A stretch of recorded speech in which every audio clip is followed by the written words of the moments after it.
course, my dogs immediately start going crazy. Hello, welcome back to my reading journals.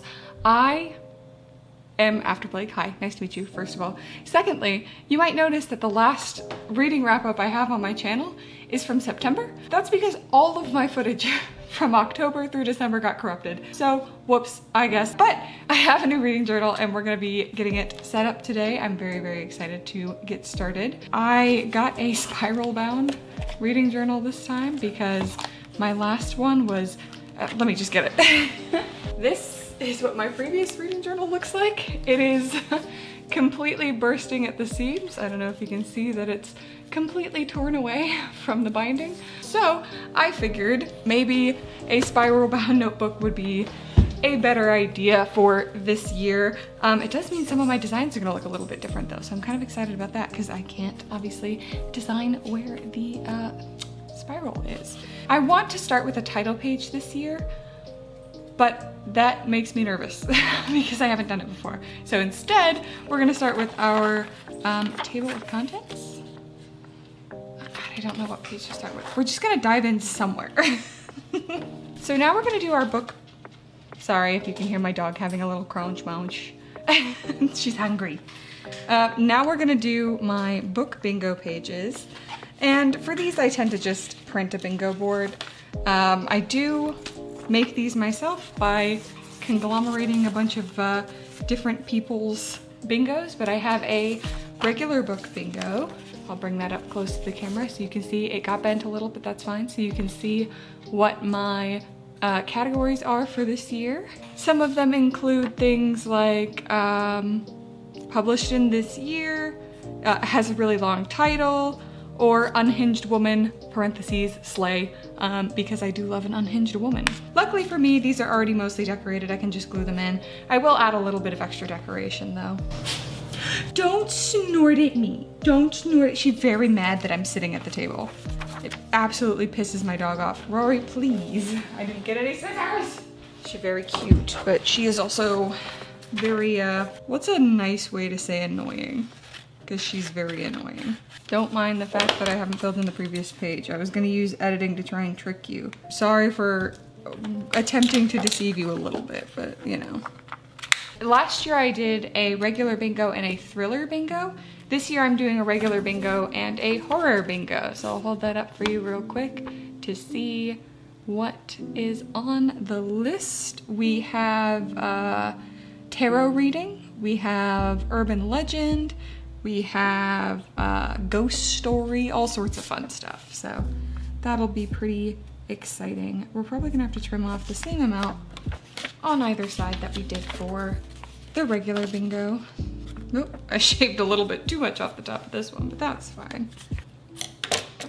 Let's round off these nice corners. Yoink. Yoink. Oh, the ones I did last year were smaller. No wonder these ones felt so huge. I was like, the ones I did last year are all decorated on the bottom here. That's because like, they're tiny. Ooh, that looks quite nice. I got a whole bunch of really cool new stamps for Christmas. Shout out to my Secret Santa. I think it was my sister. I actually can't remember who was my Secret Santa this year. But shout out to my Secret Santa because they got me a bunch of really cool like plant and apothecary style stickers and I'm super thrilled about them. I can't wait to use them today. Yeah. Oh, adorable. I love it. That looks pretty good for the book bingo page. We don't need to over decorate. Same for the horror bingo. We really don't need to do all that much, but I probably will add, I've got some like splattery stamps. So I probably will add some splatters in red, just to make it look a little bloody, a little scary like that. That's pretty good. And let's do one more. That's good enough for now. Let's do the TBR. Last year, my TBR, I only put 2 pages. I think I can actually just show you here. This is my last year's journal. My TBR is here, and I only did 2 pages. I did these 2 because I was like, oh, I'm not gonna add that much stuff to my TBR. And then I got to here and I was like, oh my gosh, I'm adding so much stuff to my TBR. So I had to rip out and glue in an extra page. And so this year I was like, oh, well, I still have like a whole bunch of stuff from my old TBR. my TBR is like 140 books long or something like that. And I'm gonna add more stuff. So my TBR this year is 1, 2, 3, 4, 5 pages, and hopefully that's enough. I'm gonna be trying not to do too much adding to my TBR this year, and I'm really gonna try and get through my backlog. Luckily, I'm somebody that uses libraries a lot, so I don't have like a ton of unread books that I've purchased. So I use a lot of libraries, I read a lot of ebooks, that kind of thing. My book clubs have affected how I'm able to prioritize what I'm reading, because I want to make sure that I read my book club books for the month if I want to. And they're always like giving me new things to read. So we have two options. I can either stamp it or I can write it. And I think I want to write it, because using those stamps, as much as I love them, my like letter block stamps, they are a pain in the butt. So I'm just gonna use one of my O's, yay. Cute, little like bubbly style letters, right? Damn it. I moved my ruler, damn it. Damn it, damn it, it's okay. Hopefully it's not dry. Sometimes it likes to pretend that it's dry, but it's not. It's a liar. And we're just gonna do every other line here, because that'll make it easier.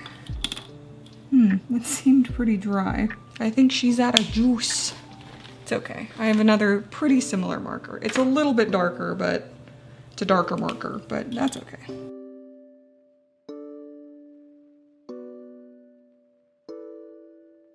I'm gonna do the rest of this off camera to preserve some battery.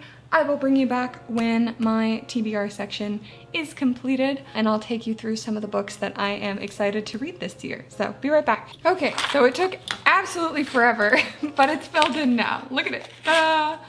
And I've already filled 4 out of the 5, I guess 3.5 out of the 5 of my pages for my TBR. So I am not adding anything to my TBR until I read at least, ooh, let's pick a good number. I'm gonna say 35 of the books that are on my list here. I'm not adding anything additional to my TBR until I get through this. First of all, I would like for you to notice that I got the date wrong, the year wrong every single time on this page. Also note that literally an entire page of books was added in one day. Guess why? Leave a comment guessing why. It was January 17th, 2025. Why do you think I added like 100 books to my TBR in one day? I will tell you. Ready? 3, 2, 1. It was the TikTok ban. I went through all of my like saved TikToks of like people reviewing books and added them to my official TBR finally, because they had just been sitting there for ages. But yes, that is the TBR page is done. Oh my gosh, it took 1,000 years. Ooh, next up we got our DNFs section. Now, the thing about this is I actually tend not to DNF books, or if I do, I don't DNF them completely. And what I mean by that is I will quite often DNF one form of a book. Like, for example, I'll DNF the audiobook, but I will pick it back up as like a regular book? An ebook is what I was gonna say. Nothing regular or irregular about ebooks. But yeah, in my last year's reading journal, I only DNF'd 4 books, and I only permanently DNF'd 2 books. The other ones I came back in a different format. This one, it's like a little label stamp. And maybe you can see it better this way. And yeah, perfect. How is my workspace already a mess? I've only been working for a little bit. Now, again, I don't actually DNF books all that often.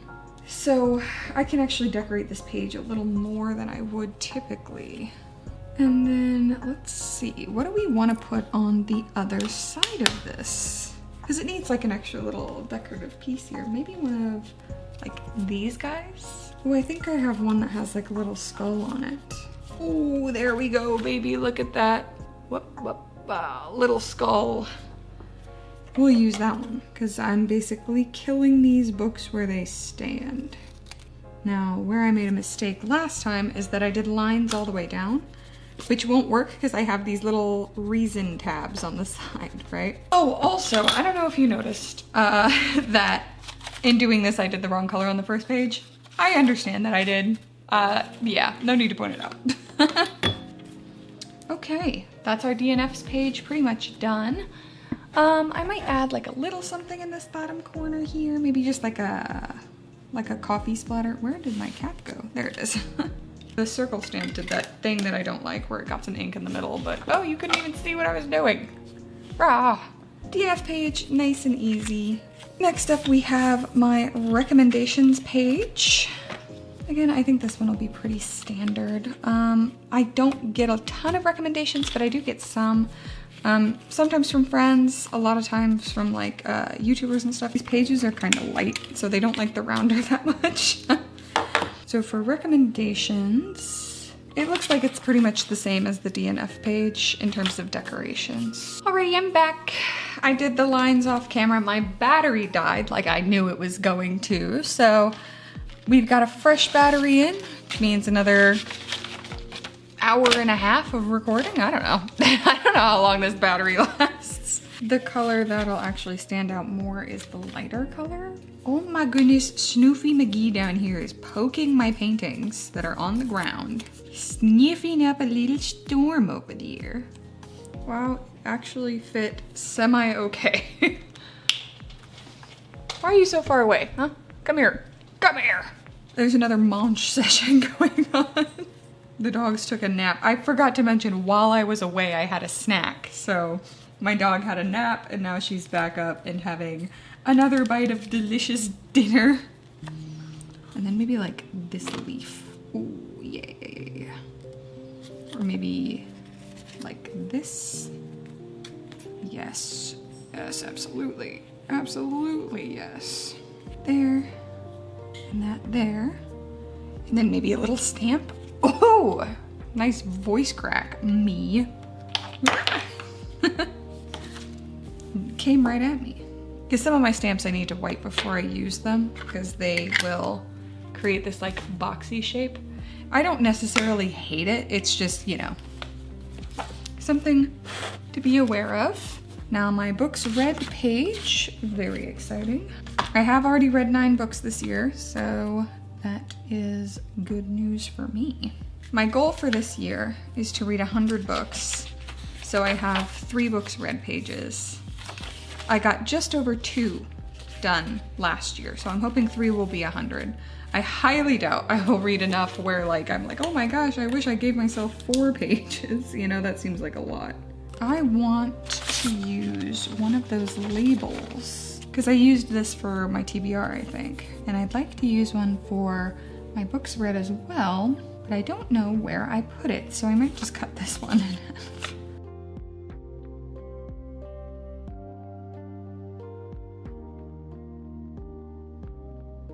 We'll put that there, and then we'll use something to sort of like cover up the little tail end so that it's not standing out on its own in the cold. I think I did too many for the title. That's okay though. Some titles are long. They need that much space. That date slot is quite small, but that's okay. I don't know if this marker is gonna survive until the end of filming. It's kind of already giving up on life. All right, that's the first page. I'm gonna do the other ones off camera to save a little bit of battery. Wish me luck. So let's fill in the books I've read so far this year. Oh God, no! This is the wrong page.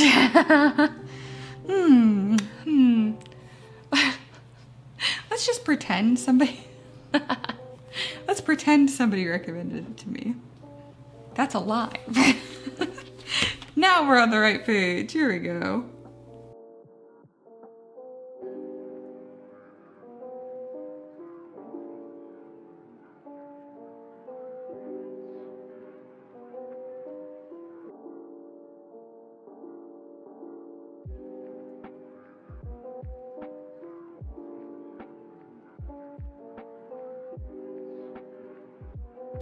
So I read 9 books in the month of January. If you're wondering why these don't have star ratings yet, it's because as of this exact moment, I have not written those reviews yet. So by the time I finish what I'm doing with the reading journal, I will have finished the reviews. It's just this current second moment in time, I haven't finished the reviews for these, though I do kind of know where they rate. It's like about a 4-star, about a 3-star and about a 2-star, but I don't know 2.5, 1.5, that kind of thing. So that is the books read page. We gotta snip our corners. Oh, this corner's already snipped. And we gotta write in our page numbers. Next page is our series tracker, which is another easy one. I generally don't like reading series, which might sound like a kind of strange thing to say, but I really prefer mostly to read singular stories. And part of it is because like I'm really quite bad at keeping up with releases. I'm gonna try and be better about this year because I'm planning on, it's spoilers for my life, spoilers for this channel, I guess. I'm planning on starting a book blog. Because I'm already writing the reviews, I'm already doing all this stuff, I might as well blog about it. And so with that, I'm probably gonna be tracking releases a little bit more closely. So I could see myself getting into more series. If it is a series, I don't like waiting. I can't tell you how many TV shows I've picked up and then put back down again because I've forgotten that they are airing. So I really just prefer to read single books or like completed series. And also, I don't ever really think a series needs to be longer than like 3 books. If a series is like more than a trilogy, I'm instantaneously not interested because I'm like, what story do you possibly have that needs to drag on for that long? And I know that kind of makes me like a hater and it limits a lot of what I can read. That's part of the reason why I don't read that much fantasy, is because fantasies are so long. And the other thing about fantasies is like there'll be 600 pages and there'll be 3 of them. And I'm like, do you really need 1,800 pages for this story? No.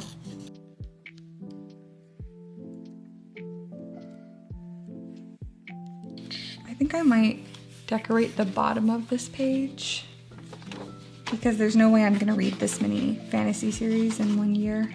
I'm wondering, do I have another color that'll work? These are kind of my 2 lightest colored markers. I guess I could do like a warm gray instead, maybe? Let's try it. Looks nice, actually. I like that color. I might like it more than the pink. Very subtle. The one series that I am currently reading is the Sworn Soldier. I kind of fucked that up. I'm only supposed to do as many marks as there are books so that I can mark them off as I go. But that's fine. Now for decorating this fun little bottom section like we said we were going to. Kind of looks like a little apothecary. Oh, it bled. Ugh. I'm not very pleased about that, but it is what it is. It's not a problem. It's just annoying. That looks perfect. Don't you think? Looks like a little apothecary right at the bottom there. Let's do the A to Z challenges. So we're pretty much gonna do exactly the same thing that we did last time design-wise.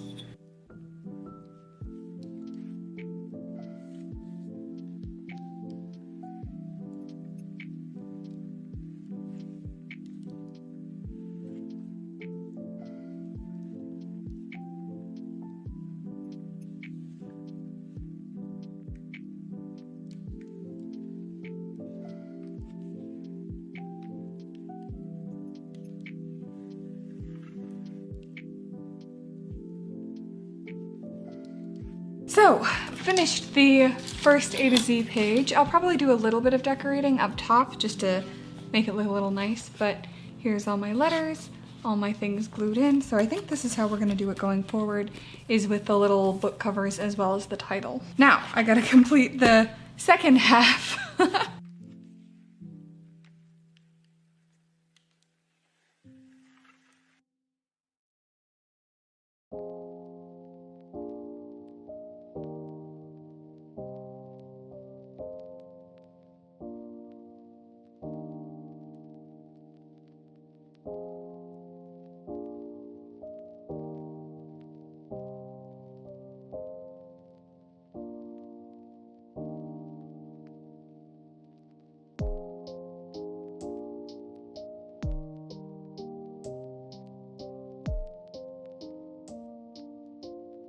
So that should be the A to Z authors section. Oh, I still need to do the actual lettering up top, but I will get back to that.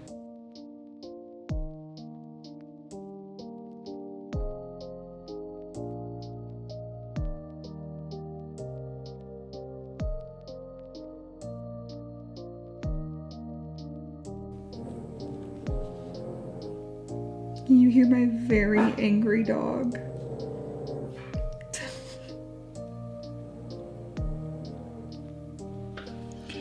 She's so angry, but she's so little.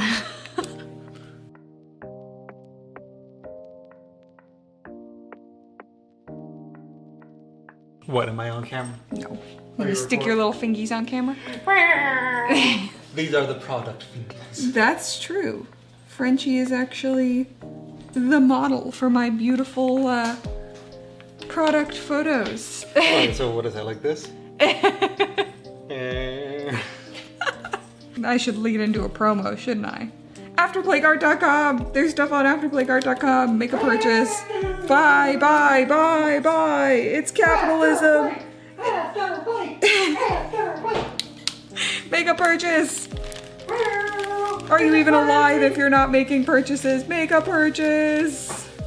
Make it right! Make it right! Make it right! Look at that, a lot of early alphabet last names. Actually, that's not true. That's not how this works. A lot of left side names. Uh-oh.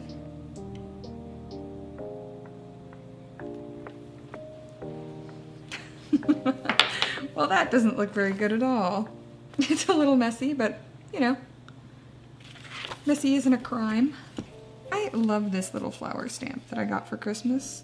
This one in particular I think is very cute. Well, yeah. This is my page, my schedule, my pages for releases. So what I'm gonna do is I think I'm actually going to fill in the lines first, and then we'll do the decorations.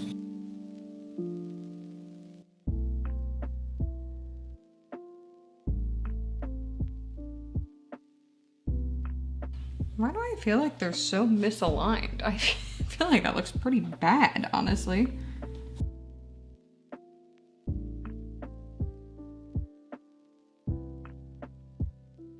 Well, that second column turned out much nicer than the first, in my opinion. I do think I want to do every other line in these colors.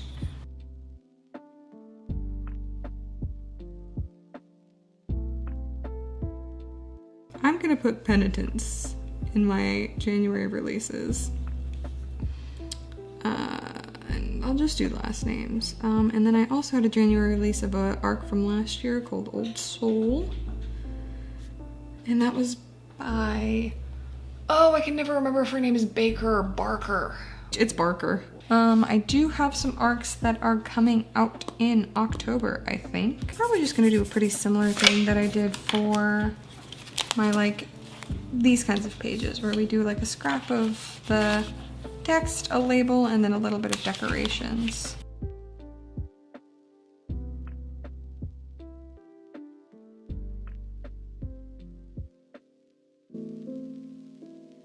And that is plenty decorated. I literally don't have any more room on this page to decorate it, so we'll call that one good. So the next page the next couple pages we're gonna be working on are pages for reading challenges that I'm doing. This one is called The Season of the Witch, and it's about reading witch-themed books from September until the end of October. Let me grab my little decorative elements. I have a cat, of course. I have these witchy-looking books, and I have a hat. Pretty basic stuff, all things considered, but you know. The thing is, I think it's way less likely that I am going to get these challenges done than last year, because these challenges have more books than last year. We'll glue it down like right there. So we'll cut off, let's say, that much of it. I want a nice big label because this challenge name is kind of long. Cute. Cute little label. Let me zoom you in a little bit. You're a little bit far away from me. Oh, you don't want to hang out with me? I printed my decorations way too big.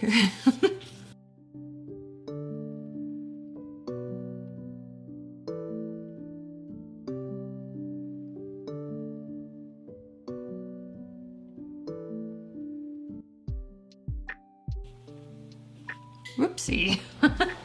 This one is not supposed to be here. I don't know why I drew 12 when there's only 11 prompts. The prompts are a unique magic system, historical fiction, non-fiction, LGBT, cozy fall read, something dark and spooky, unhappy ending, witch, which is just like an unusual style of real life witchcraft, payback's a witch, so something starring a vengeful character, short and sweet, so a short story, and a male magic user, witch, warlock, wizard, etc. Put these cherries like right there. Yeah, that's perfect. Maybe some like purple flowers. These I always find are like too dark for every page I try to put them on, but maybe they'd work here. And then I've just got to decorate a little up by the top and maybe add like a fun splatter. And with that, I think I'm done with this little Season of the Witch page. Oh, I need to glue his ears down. I think we achieved a spooky, witchy look with this. I think it looks good. Yeah, does it need anything else? Oh yes, of course. How could I forget the spooky splashes? All right, that's our Season of the Witch page. Ta-da! I think it turned out pretty cute. Next, we're gonna do this Oh the Horrors one. And as far as I remember, creature feature, basically.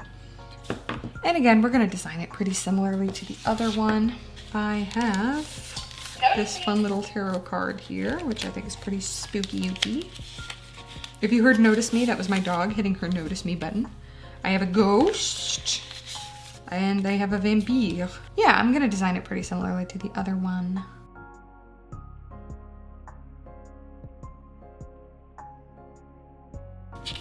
Ooh, right? We'll add some splatter. Now let's fill in all of these boxes.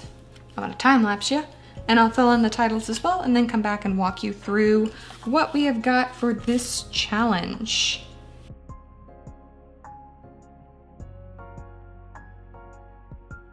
I almost did it again. I almost did 2 full boxes when I didn't need to.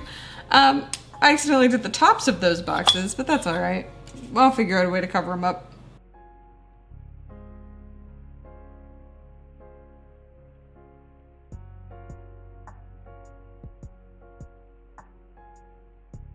Now that those are all done and labeled, I can go through them with you. So the first one is Fanged Friends, which features a vampire, Lycanthropic, which features a werewolf, Ecto Cooler, which features a ghost, Before My Time, so set in the past, 1800s or earlier. Pushing the Limits. So this one, I'm not sure if I'm gonna do just because of my own personal comfort. We'll see. But it's supposed to be extreme or splatterpunk horror, and I tend not to read that just because often it has things in it that I really don't want to read, specifically essay, sometimes child essay. I don't want to read any of that, so I might not go into that one. Consumption, which is cannibalism. Casting Hexes, features a witch. For I Have Sinned is religious themes or occult. Love that, I'm very excited for that one. Directed by Cronenberg, so that's body horror. Nostalgia Bait, so this is a book that's been published in the 70s or the 80s. That one should be interesting. Chunks and Pieces, which is a short story collection. Evidence or Clues, which is something that features a police officer. Earth's Wrath, so that's nature or plant-based horror. And The Living Dead, so features a zombie. I'm very excited for these. I think it'll be a great time. So now we can do our decorations. They're big. I've made everything like 15 to 20% too big. I would have loved to have found a way to incorporate the ghost. I think that's quite nice. It's all right. It's not the best, but it looks pretty similar to my one last year. Yeah, that looks nice. Another page down. I love how my workspace just keeps getting messier and messier. Next up is the Thrill of the Chase page. We're gonna decorate the same way as pretty much the other ones. I do have some fun stuff for this one though, if I can find it in my mess. I've got some like caution tape to go along the side, so.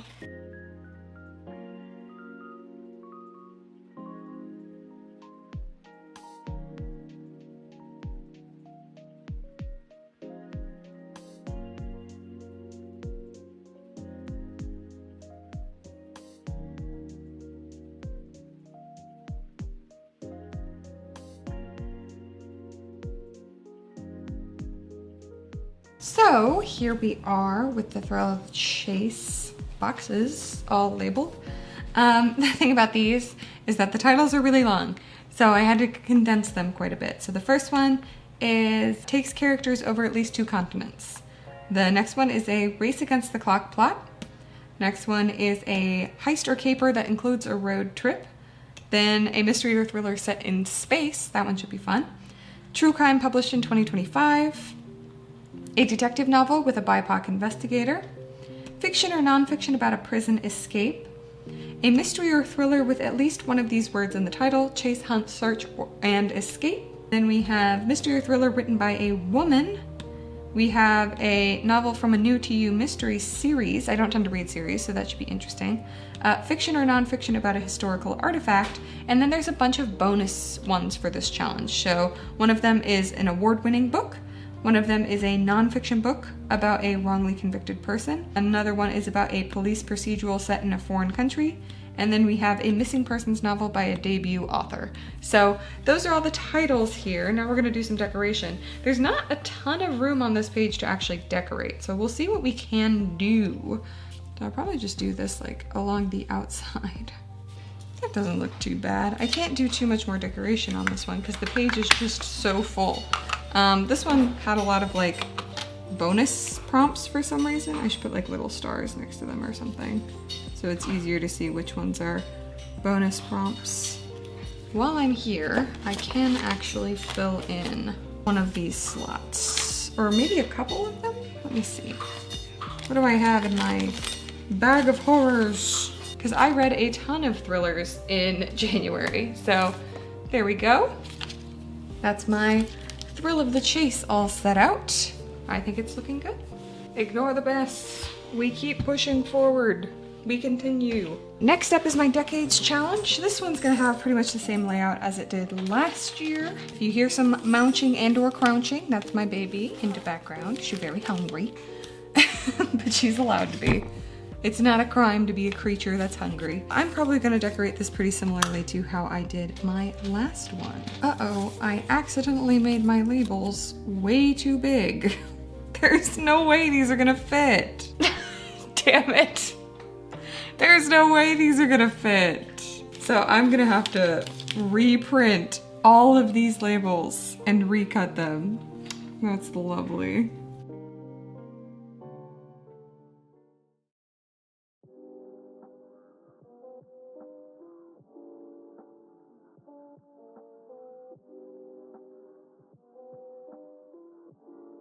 I've basically completed this page. I know it's kind of weird because like she is on top of the book things, but I think it'll look cool once the blocks are actually in place. I think it'll look kind of chill. My labels are missing. I'm gonna reprint these and I will fix this page. But in the meantime, I do think I have some to fill in here. I've got one for the 2000s and one for the 2010s. I think this one will look better as time goes on. Hopefully you trust. Trust in me. Okay, so I printed and added the labels to my Decades Challenge. They are still kind of gigantic, but they fit, which is all I can really ask for. So next up, we're gonna be doing the page for my Medical Examiner's Challenge right here. I've got some little printed syringes that I can use, and also some little medical diagrams. I've got a spine, I've got this toe tag, and I have a brain. So we're gonna use these to decorate this page. I really don't want to overfill the page too much because this page actually, it was full in my last journal and I didn't even put everything on it. So it was a little over full.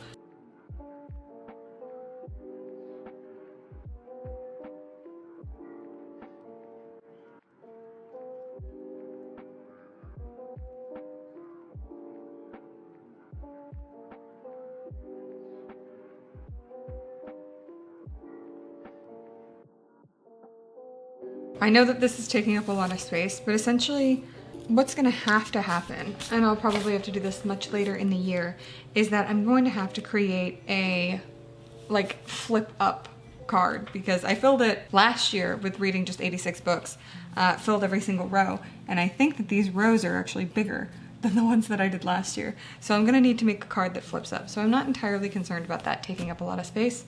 I wouldn't worry about it if I were you. Alrighty, first month down. I definitely think these spaces are wider, but again, I knew that I was gonna have to do a second card anyway. So when the time comes, I'll just make a little flip down card when I get down to like here. I sound so tired. I sound really sad. I might have to stop. It's midnight. Yeah, well, I will do the boxes for this like book bingo thing. Not book bingo, book battle.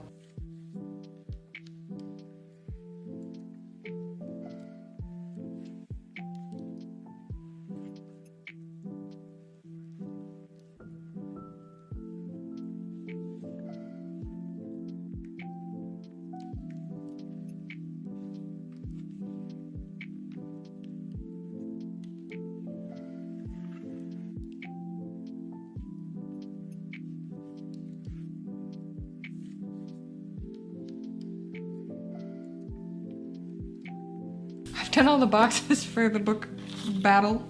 It only took me forever. So now I just need to add the like little decorative elements onto this page and we should be good to go. This page is a bit odd because it's difficult in terms of shape because it is absolutely packed with boxes. They're bigger than the ones from last year. Oh, I should add my winner for the month. It's, whoop, can we see? The Midnight Feast by Lucy Foley. I can only really decorate the top and then it'll look more completed as time goes on. It's like weirdly off to the side a bit, but that's okay. I actually don't mind it being off to the side there.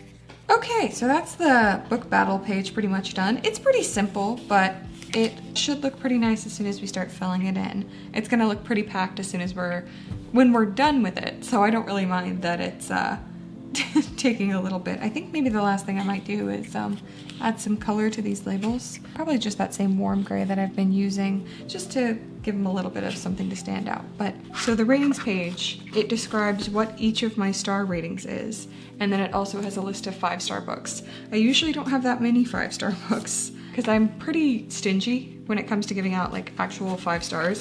So I usually only have a few. So I only have 9 listed here, but I can double up if I need to. Last year, I only got 6 5-star books. So hopefully we'll be able to beat that this year.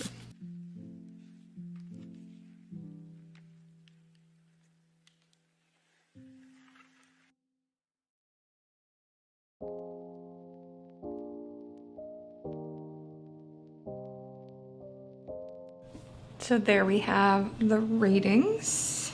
Now we can add a little bit of decoration to this page. Luckily we don't have to do too much. I might want to do something down the side here though.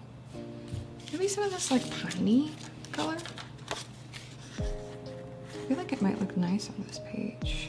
Ratings. We'll add some sort of fun plant here. Maybe a rose. Let's do that because that fits with the like pine tree on the other side. Here we go, I think that looks pretty nice. I'm probably gonna add, I've got like very little of this gold foil left, but I think it would look quite nice here. That wasn't a terrible job. It's off by like a millimeter, but it's not noticeable. That is the ratings page. Ta-da! I think it's looking pretty nice. I think the next page has like a ton of writing on it, so you're gonna see a lot of time lapse. These are my CAWPILE pages. CAWPILE is basically just a way of rating books by examining all of the different parts of these books. So it's like, for fiction, it's characters, atmosphere, writing, plot, intrigue, logic, and enjoyment.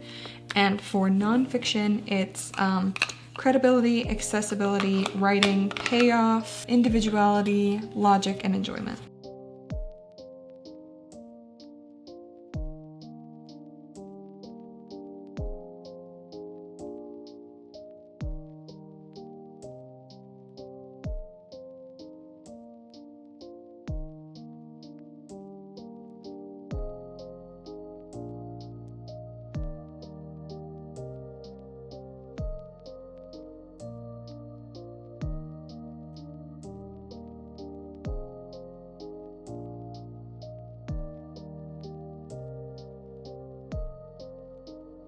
finally finished writing all of that out. I knew these pages were gonna be pretty text heavy, so I'm not too bothered by that. As far as decorations go, I don't think I'm gonna do anything too crazy. I might do like, I might have like the tea stained paper on the top and then do some like fun text down the sides. And then maybe here at the bottom I could do like one of the stamps that I have. I've got like those nice flowery stamps. So I think we're gonna do that. Sounds like a good plan to me. I might not have a long enough chunk of this paper left because I have been cutting it from the top. And then a label, and then I can do like a stamp. And then we can add in this strip like we said we were going to. Nice easy page. Ooh. I might add something up in the corner here. So that is that page. And then on the other side, I'm probably just gonna do pretty much the same exact thing.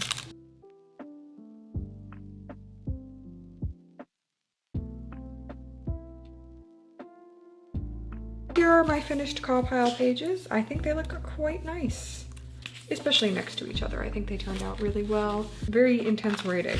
Now we've got my book clubs for the year. The pages are already starting to be like, no, we don't wanna go from the spiral. That's my bad. That's what I get for doing it back to front, is that now the back pages are really thick. This page should be pretty easy. So we're just gonna decorate across the top for each book club. I have their little book club logo. I've got, that's Club Insomnia right there. And then this is Morbidly Curious, Dark Residence, and Thrillers by the Book Club. So I'll paste all those in, add the club's name underneath, and then I'll do like a little chart here. I can show you actually because it'll be the same like I did last time. So these kinds of charts. Though I am actually thinking maybe I should glue in some tea stained paper, because as you can see, this page got like really bled through on my last journal, and these pages are actually even thinner. So I might actually do these on like little chunks of tea stained paper so it won't bleed through as badly.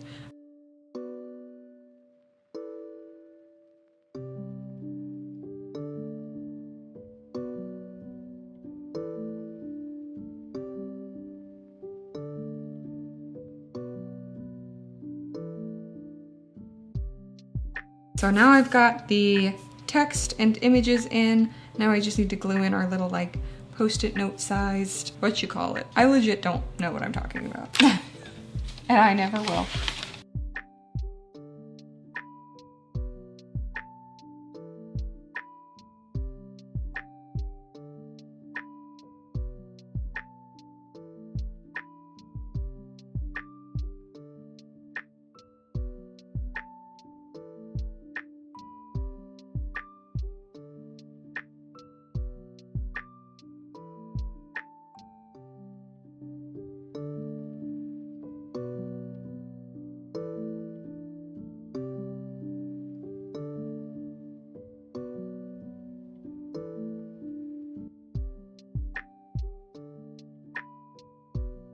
I finally got these in and filled in. I think for these like note sections at the bottom, I'm just gonna do the like alternating colors, and then we'll do a pretty simple header up at the top. Probably the same sort of like text, label, and then some decorations. I might not label both pages though. I might just really decorate the top of this page because, you know.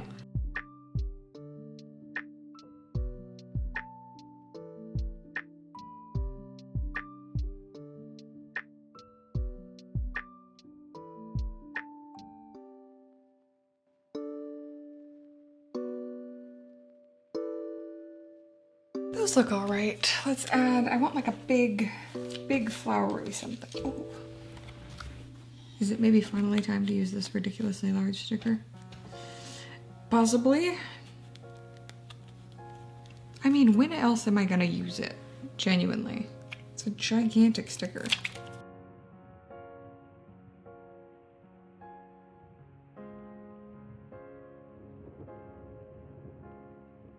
Okay, so I'm liking how this, I got a smooch. I'm liking how this page is being decorated. I feel like I want to add like a stamp up top, and then it's pretty much done. I I have like a little rose stamp that I think would look good, maybe. That is the book club pages done. We're looking pretty good.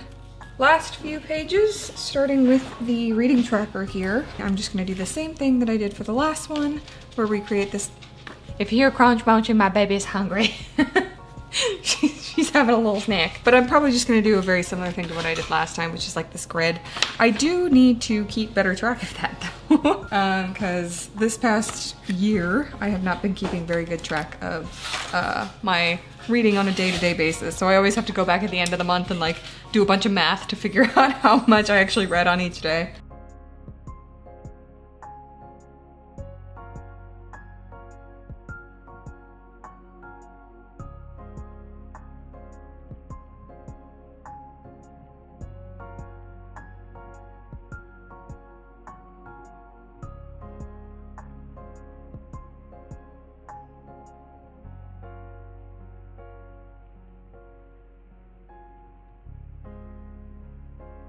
That always takes me forever, but oh, I forgot I gotta do the numbers down the side, and then we'll block out some of these, like which colors belong to which things. I think I'm gonna change them from last year.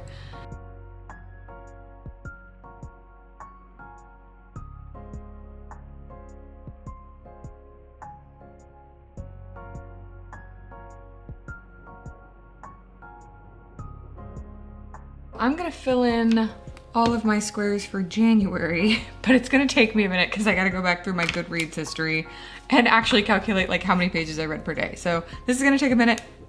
Stay tuned. I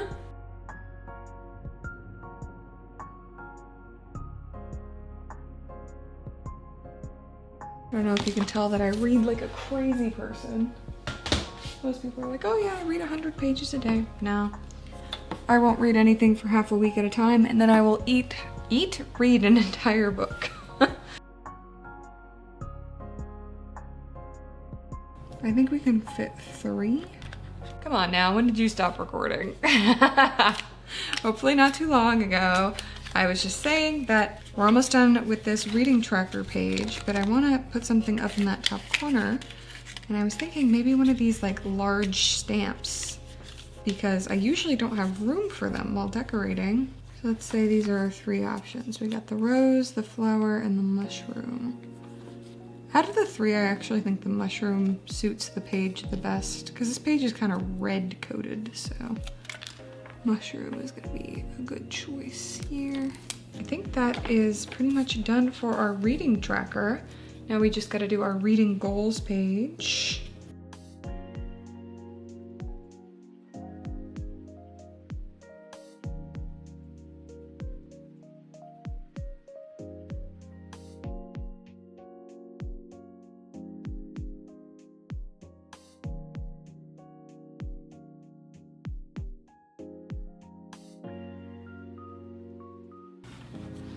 So these are enough goals for now. I have read 100 books, attend 50% of book club meetings, complete my A to Z challenges, because those are the ones that I did not complete last year, read 1 French book, read 10 nonfiction books, read and review 10 advanced reader copies, and write 24 articles for a book blog.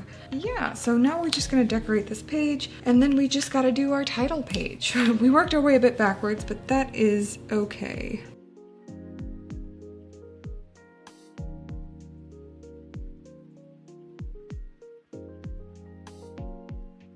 That's a fine looking goals page. It looks fine. Fine is good. Good is fine.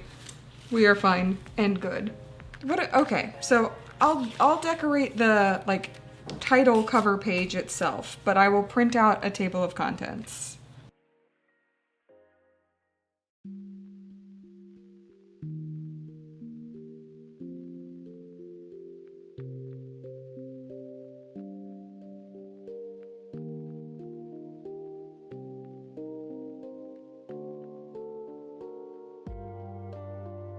Did a little bit of finishing off camera. I think it turned out pretty cute. Now the last thing we gotta do is our table of contents. Now I wasn't going to print this, and then I did a bunch of stuff that bled through. So now it is printed. And we're gonna make it work. And because this is so packed, we're actually not going to be able to do, I'm not going to be able to do very much decoration.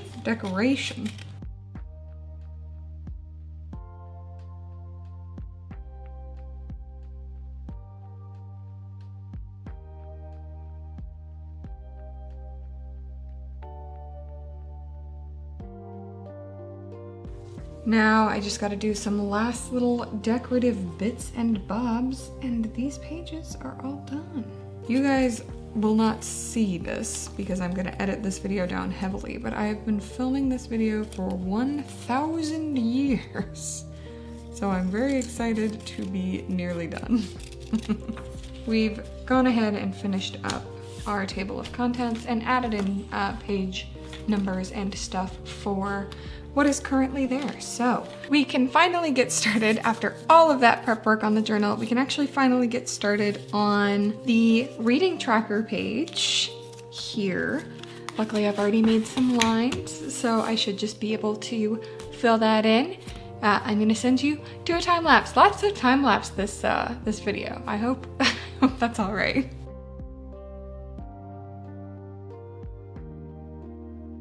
I literally made these lines so I wouldn't forget. It's fine, I'll cover it with something. I literally made these lines so I wouldn't do this, but I'm dumb. Ugh. Irritated with myself, but it's okay. The month ends on a Friday, that's why I'm annoyed, because I made the line all the way out to Saturday.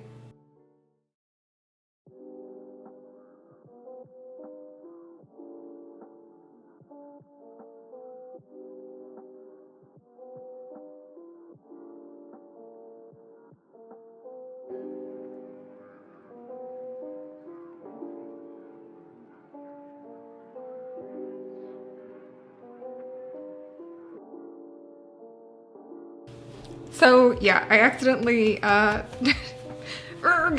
drew in this extra square, but don't worry about it because we will do something decoratively to try and cover that up.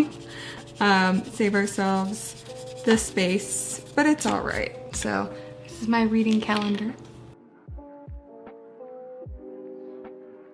So now I'm gonna fill in my key down here and then fill in which dates I was reading which books.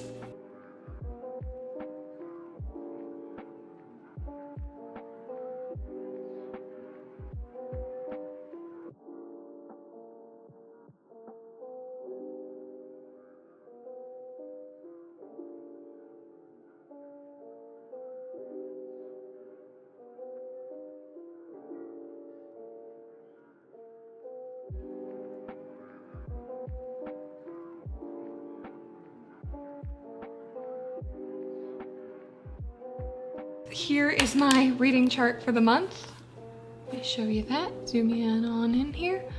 It's definitely a bit of a weird one. Yeah, most books it seems like I finished in 1 or 2 days. So I tend to read like that. There's lots of gaps, but then I finish books really quickly when I have the time.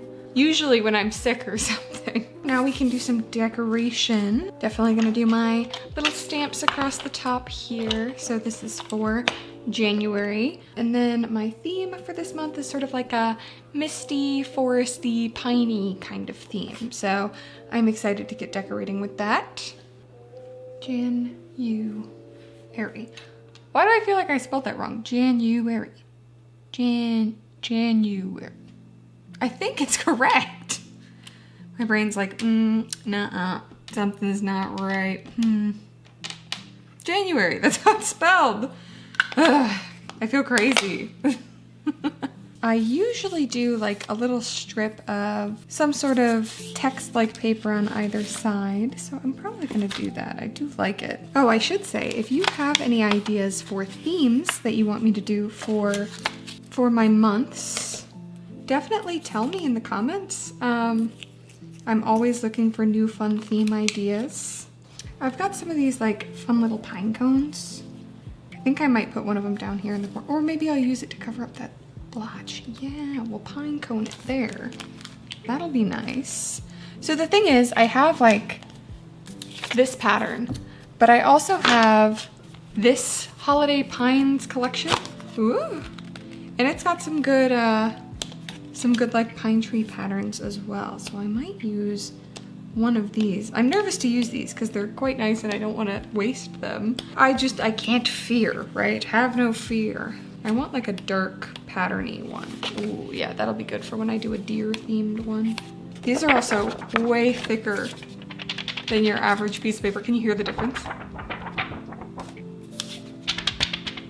That's the difference in thickness. So I'm gonna try and rip it. I don't know what I want to do down the side here. I do want to like fill in this space, maybe with like this pattern, because it's not quite as dramatic, right? So maybe if I just cut this pattern up and fill that square. I guess I could do like this tree down the side here. It's hard, making decisions is hard. That fits. I like that. And then we'll put some sort of sticker on something or something on top of it to like layer it up, make it look nice. So I think I'm gonna add some like tea stained paper here, like along the edge. And then maybe use some of this like paper along the edge. And I could maybe do some stamps as well because I've got all those stamps. Sorry if you can hear the alarms? Sirens, that's the word. I feel like I say this all the time, but I live right next to like a dispatching place. So there's like constant sirens and shit.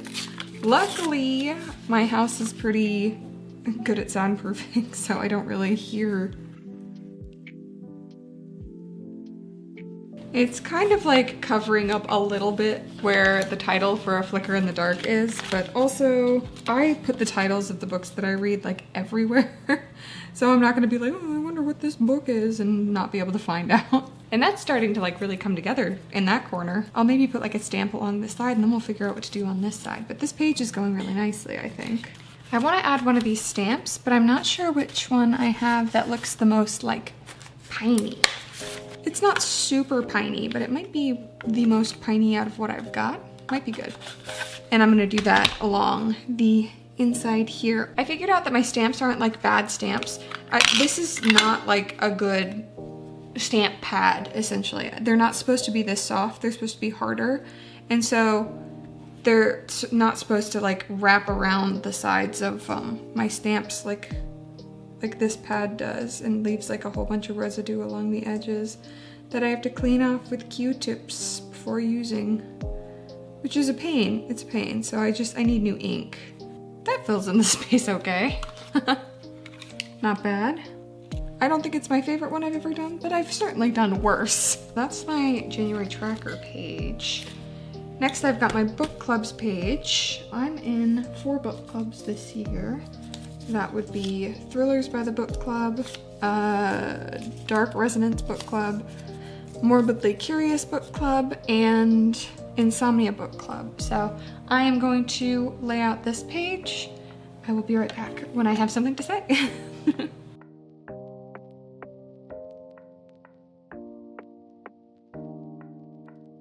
I think I'm gonna put the like book club name across the top and then whether or not I attended on the bottom. This is twice as many book clubs as I attended last year, but basically I'm only gonna be reading books that I'm actually interested in. I'm definitely not like aiming to attend all meetings for any of these clubs. Doesn't look too bad. Keeping all of them like left justified instead of centering them over the book, I think that actually works nicely. I do have to this book club because its title is too long. It's Thrillers by the Book Club, which is a bit long. The most I can really do is 2 words, as you can see. It's not working out too bad. So now we're gonna do our stamps, our yes, no stamps. Yoink. And then we'll do the TBR section here and then do our decorations. The thing is, I did actually attend a few of these book clubs, but I didn't say anything because I got scared. I'm quite a shy person. And both of the book clubs I attended were video chat ones and not text chat ones. While it was fun to be there and listen to everybody's opinions, I didn't say anything. So I attended the one for intercepts and I attended as well. And I did not attend this one, partially because Beautiful Ugly came out on like the 14th of the month, so there weren't any copies at my library. And I don't believe I attended this one. But 2 out of 4 isn't bad, and I read 3 out of 4 of these books. I had read this one in October of last year, and then January I read both of these. So now we're gonna do my TBR list down here at the bottom and then decorate this page.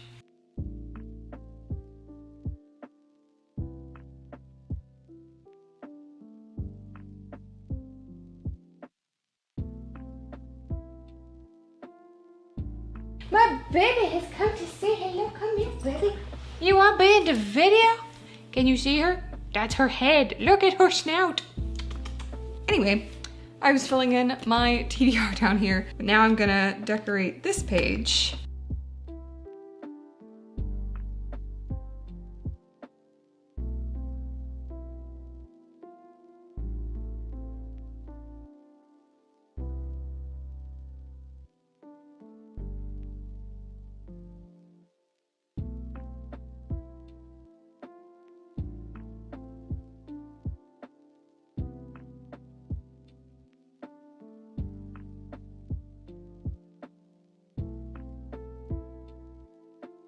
And I want to add something down here, so maybe that's where I can add a stamp. I just put like this whole stamp right there. Does that look, does it kind of go hard? That's looking pretty decorated to me. It's not like the best decorations I've ever done, but it's something. I feel like I'm a bit out of practice in terms of like scrapbooking decorations, but that's okay. Cute. Okay, so now I'm gonna pop over into my voiceover for this month's book reviews. So I will see you there. Bye. Welcome to the voiceover part of the video. So first of all, I want to say that some of these reviews will contain spoilers. Before I start talking about spoilers, I will put this image on the screen and I will play this noise. Once the spoiler section has ended, I'll play the noise again, and so you'll know when you can skip through it. Hunted by Darcy Coates. I have really liked the other books I've read from Darcy Coates. I've read From Below and I've read Dead of Winter, and I really liked both of them. This was a huge miss for me. I do think that this was a much earlier release than the others I've read, so I can see that she's improved over the years. It's interesting to actually see how the writing style and characters have changed and improved over the years, but that doesn't mean that I enjoyed it. Hunted is about Eileen, an idiotic 22-year-old woman who goes missing in the Ashlow forests. Why is she idiotic? Well, Eileen was looking for adventure, solo hiking in the forest, when she left the path on one of the most difficult trails on the mountain. It's rule number 1 when you're hiking to stay on the marked paths, because if you wander into the forest, there is very little chance of you being found, dead or alive. I do think the opening scene with Eileen is pretty effective at building tension and fear, especially the idea of her using her camera to try and spot the creature that's stalking her. Now, I don't know if this was a misstep on Coates' behalf, or if this was a problem with the way that I read the story, but I have an issue with the execution of the creature. I can fully accept that this was my fault if others don't have this issue. I was very irritated with how long the book was asking what could be in the woods. I thought the creature had already been revealed to us, and I was fully willing to buy a Bigfoot-like creature as an explanation. And it wouldn't be the first time that Coates has written supernatural horror, so it's not outside of her wheelhouse. When everyone is trying to figure out if it's a serial killer or a bear, I was becoming frustrated because we had already gotten several detailed looks at something that was described, again, in a lot of detail. The monster is described as being nearly 7 feet tall, with arms that scrape the ground, poison green eyes, matted black fur, and a face that is neither human nor animal. I thought that there was absolutely no way this could be a human or animal, but spoiler, it's just a guy. What really threw me off was the height. The person responsible is only 6'4", so he was wearing something that gave him 8 inches of height. My man's was walking around the forest in his Louboutins. I can buy the rest, it's not that hard to make a fursuit, but 7 feet tall? They explain it away by being like, oh, people exaggerate when they're scared. My man's was like at most 6'6", right? There's no way his boots were giving him any more than like 2.5 inches of height. I didn't really like or connect to any of the characters. Todd gets several point of view chapters and he's incredibly annoying. He's a smug, narcissistic Reddit incel who's in love with Eileen and has delusions that he'll save her and they'll get together. I didn't care about him in the slightest. Obviously he's meant to be kind of annoying, but he didn't really have anything for me to latch onto. He's also an idiot who leaves the trail. The detective lady, I think her name might have been Carmen? I don't remember. She was just the worst as well. She seemed irritated at having to do her job and find Eileen, but I guess that's a pretty realistic portrayal of a cop. Reading her perspective was just so dull, and I didn't care about any of the personal details given to flesh out her life. I don't care about her husband, I don't care about her baby, sorry. I guess she becomes more bearable as she actually starts to care about her job, so character development at least. The rescue squad was also pretty bleh. Chris was not making intelligent decisions regarding his team, but he was searching for his sister, so I'm not gonna give him too much flack. Frankie, I can't remember any of these characters' names. They're so forgettable. I think he could have been a much more interesting character than he was, but I think the way things went for his arc were weird and unresolved. I can chalk it up kind of to head trauma, I guess. Haley was actually a great character who I did end up liking. She was tough and smart when it counted, and she really ended up shining in a book that was fairly dull. And I can't remember the name of the last girl either. Anna? I liked her, and I think it was good to have someone on the team who was actually prepared, but I can't believe she didn't pack something like a GPS or a sat phone. Like, come on, girl, you packed literally everything else. I understand that horror books wouldn't exist if characters made smart decisions all the time, but the amount of blatant disregard for their own safety made this an extremely frustrating read. Again, I know it's part of the genre, but there's a difference between opening the ancient tome in the shady basement and drinking a bottle of clearly labeled rat poison. The decisions these characters made often felt like the latter. I do think the villain had interesting motives and methods, but I don't think the slog to get to that interesting end was worth it. I was extremely bored for a lot of the book, and I kept having to switch between reading and watching a YouTube video to get my brain engaged. The writing was fairly dull and repetitive. The monster was described as having poison green eyes so many times. The forest was an atmospheric setting, but it was also really repetitive. And again, I understand that's part of like being lost and everything looks the same. But when you describe for the 100th time how the sun can't shine through the canopy, I'm bored. I would not recommend this one. Coates has written better books. I would instead recommend you read From Below or Dead of Winter. A miss for me. I gave Hunted 1.5 stars. Penitence by Kristen Koval. I'd like to thank Celadon Books and NetGalley for the advanced reader copy. Penitence was not the kind of story I was expecting. I was drawn in by the really lovely cover, and I was expecting something like an atmospheric mystery, but everything in the story is exactly as it seems. There are very few mystery elements, but I figured them out really early on. Unfortunately, that makes the experience of reading Penitence quite slow and quite boring. I kept expecting some sort of twist, something even slightly exciting to move towards, but there was nothing. This isn't a story that wants you to wonder who the killer could be, and it's not even an exciting courtroom drama. It's a very slow, thoughtful contemplation on the culpability of all parties in a crime.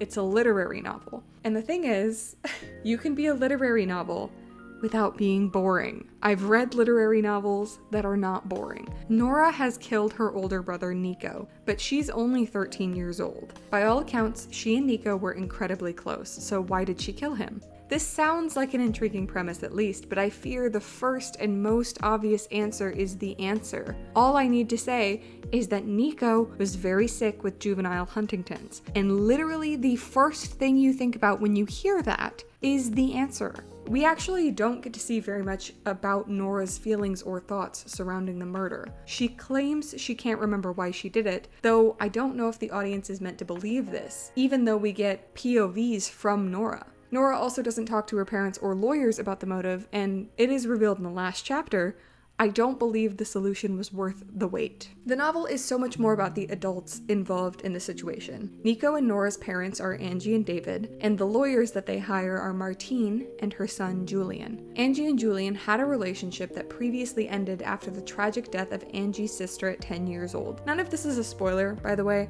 All of this is explained pretty early on in the story, I would say within the first 15 to 20%. I kept thinking there would be something further involving the sister's death, something to tie back to the main mystery, but that doesn't happen. The emotions do come back to play, guilt primarily, but not in a way that I found particularly interesting or unique. Julian experienced more guilt for his part in the accident, and it leads to the disintegration of the relationship between himself and Angie. Angie is quite insufferable to me, and that's not great because she's actually the main character and the center of the story. She is the character who is the connecting center to all the others, and she goes through the most complete character arc. Angie struggles with the idea that what Nora went through is somehow her fault as a mother, but only in theory. What I find frustrating is that Angie, based on the final revealed motive, actually does have quite a lot of blame that can be placed on her shoulders, but she never learns of her full involvement in the decisions that Nora made. Angie is also just a bad person in general. She's unfaithful, ungrateful, and cold, and in the end she basically gets the ideal happy ending. Julian is less actively annoying, but I saw his entire storyline coming from a mile away. Same thing with David, though I did think he was going to become more of an active antagonist than he ended up being. Martine is ultimately not very important at all. I just didn't really connect to or care about any of these characters. The writing was also dense and flowery. I don't really mind prose written like that, especially in a literary novel. I often welcome it. I do know that it is a pet peeve for a lot of people, so I do want to make note. The descriptions are vivid and detailed, but it didn't create as much of an atmosphere as I was hoping for. The writing style did also really slow the pacing to a crawl, so if you're impatient to get to the next plot point, I don't think Penitence is the book for you. The last thing I want to mention is kind of a personal gripe. I just can't take books seriously when they use 9/11 as a real legitimate plot point. I get why the author did so in Penitence, but I think because I was too young to remember literally anything about 9/11, I was 9 months old. It always feels kind of hokey to me. I think I've been exposed to too much like never forget propaganda and like 9/11 jokes for me to take it seriously. I did know something 9/11 related was going to happen as soon as the Twin Towers were mentioned. I just think the author could have made the same point that she was trying to make with a building fire or something without it being 9/11, you know? Anyway, that's just me. Overall, I did not really enjoy Penitence that much. It didn't leave me with any lasting emotion except mild disappointment. I liked some of the concepts it was trying to raise in regards to prison reform, but the book is not interested in going into these plot points at all. It was too slow and long-winded for any of these points to be compelling, exciting, memorable, anything like that. I should also add like a final trigger warning for implied child SA. While Nora's in prison, some of the guards are, so if that bothers you, please be careful, take care of yourself. Yeah, just be warned. I gave Penitence 2 stars.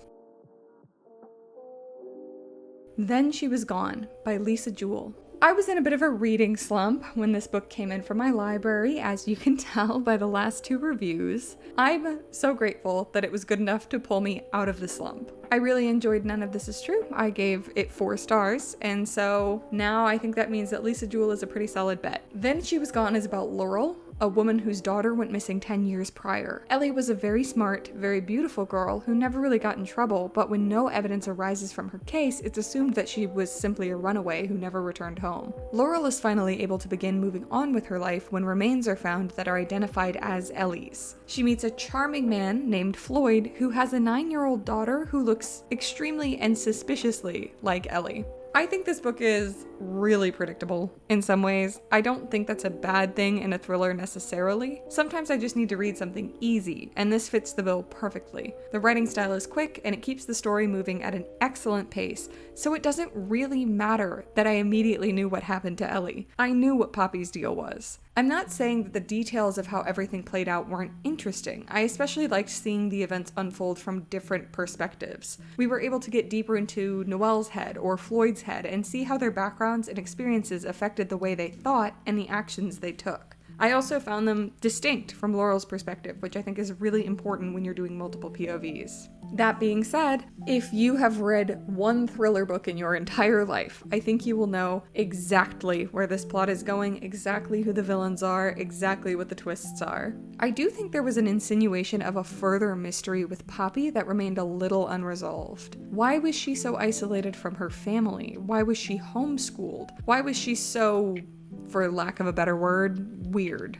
I was expecting more of a confession from Floyd on that point, but it just wasn't really important in the end. I think Poppy was just weird to create a bit of discomfort in the reader. There were other small things that didn't really matter, like SJ's boyfriend. There was just a bit of unnecessary fat here that could have been trimmed. I liked the characters well enough. Laurel is a compelling character who evolves and grows over the course of the story, and it was nice to see her reconnecting and rebuilding her family after a devastating loss. Floyd plays his part well as the too-good-to-be-true new boyfriend. He was just suspicious enough to be interesting, but not so much so that he became an unrealistic character. I surprisingly also really appreciated the ex-husband, Paul. It was a refreshing take on this kind of dynamic because of the lack of bitterness and blame after their separation. Noelle, too, had some depth to her that created a more interesting story than what was on the surface. I was a little surprised with how sad the story concluded. I never really believed that the remains that were found were Ellie's, but I was really surprised how that ended up. I still think it was a good ending, but God, was it sad? It's like one of the sadder thrillers I've read. I told Frenchie about it and he was like, damn, this is sad. And I'm like, yeah, I know. I would recommend Then She Was Gone if you don't mind a thriller that's not particularly twisty. It's an easy read. I enjoyed it. I hope you enjoy it too. I gave Then She Was Gone 4 stars. All That Is Wicked by Kate Winkler Dawson. This is the first nonfiction book I've picked up in a while. The last I think was The Wager by David Gran in January of last year. So it's been a while. I was surprised how easy this was to read. It was definitely easier to comprehend than The Wager. I feel like everything I've read in the same vein has been on the level of an academic paper or like a relatively interesting textbook. All That Is Wicked does an excellent job at making the story of Edward Ruloff more accessible to the average reader. From what I understand, the author hosts a true crime podcast, so I can see that she has experience in catering to her audience. The story itself is pretty compelling as well. Edward Ruloff was an intelligent man who was also an incredible narcissist and a murderer. Therein lies my first complaint. Ruloff was an intelligent man. He spoke several languages and he spent most of his life in the research of languages. However, I think the author spends too much time lauding the amazing mind that Ruloff had and then subsequently disproving that amazing mind. There's a bit of a narrative that surrounds serial killers, especially male serial killers, that they were just so incredibly intelligent. You'll often hear this about like Bundy or Dahmer, but really oftentimes serial killers get away with their crimes because of the incompetence of the police. They are given the benefit of the doubt because they are white men. Ruloff wasn't really all that smart. He implicated himself in his crimes several times, and his theories about language were complete and utter garbage. The author seems to know this and even explains that stereotype, but she can't seem to resist exalting Ruloff's brain anyway. It actually left me quite confused over the killer's intelligence in the end. His brain is physically massive, but the author provided no evidence that the size of the brain corresponds to intelligence in any way. I would assume, as an uneducated person, that the size of the brain doesn't necessarily correlate to intelligence, but it would rather be the number of neural connections across the brain. I genuinely have no clue, but I do know that Ruloff wasn't some incredible genius. I think the story progression was told well, and part of the reason the author had to keep bringing up how smart Ruloff was is because multiple people at the time were trying to stay the killer's execution by claiming he was too intelligent for his brain to go to waste. I find those cultural ideas really interesting to read about. Back in the 1800s, it was thought that a killer, especially a serial killer, would have looked like a killer, manic, ugly, but Ruloff looked like a gentleman. His case seemed like it might have been the beginning of exploring the idea that anybody has the capability to kill. There were also so many fields of study in relation to criminology that I was completely unaware of. The term alienist, for example. It's actually sort of what we would call like a criminal profiler today, which I thought was interesting, and I appreciated the education that I was receiving from the story. It was a good idea to structure the story with one of these experts coming in to examine Ruloff, telling us more about Ruloff's history, and then back to the examination. It kept the pacing moving and the examinations fresh. It did get quite repetitive though. I understand that it's real life, but I don't know. I feel like maybe you could have cut some of it down. The author's own personal opinions also become quite repetitive. She's constantly bringing up how Ruloff is a narcissist, and while yes, it's appropriate to bring that up as an explanation for his behavior, each instance was kind of over-explained. The book was fine. It killed a couple hours and taught me a little bit about a subject I had no previous knowledge of. I would recommend if you are interested in the field of historical criminology, but I am good, thanks. I gave All That Is Wicked 2.5 stars. Those Empty Eyes by Charlie Donlea. I think I kind of have a bad habit of adding books to my TBR after reading the blurb and then picking them up ages later with only like a vague recollection of what the blurb says. I should reread blurbs before picking books up because quite often I find my expectations don't align with what is actually happening in the novel. We all have our bookish bad habits, and I think that's one of mine. Those Empty Eyes offers the reader a mystery.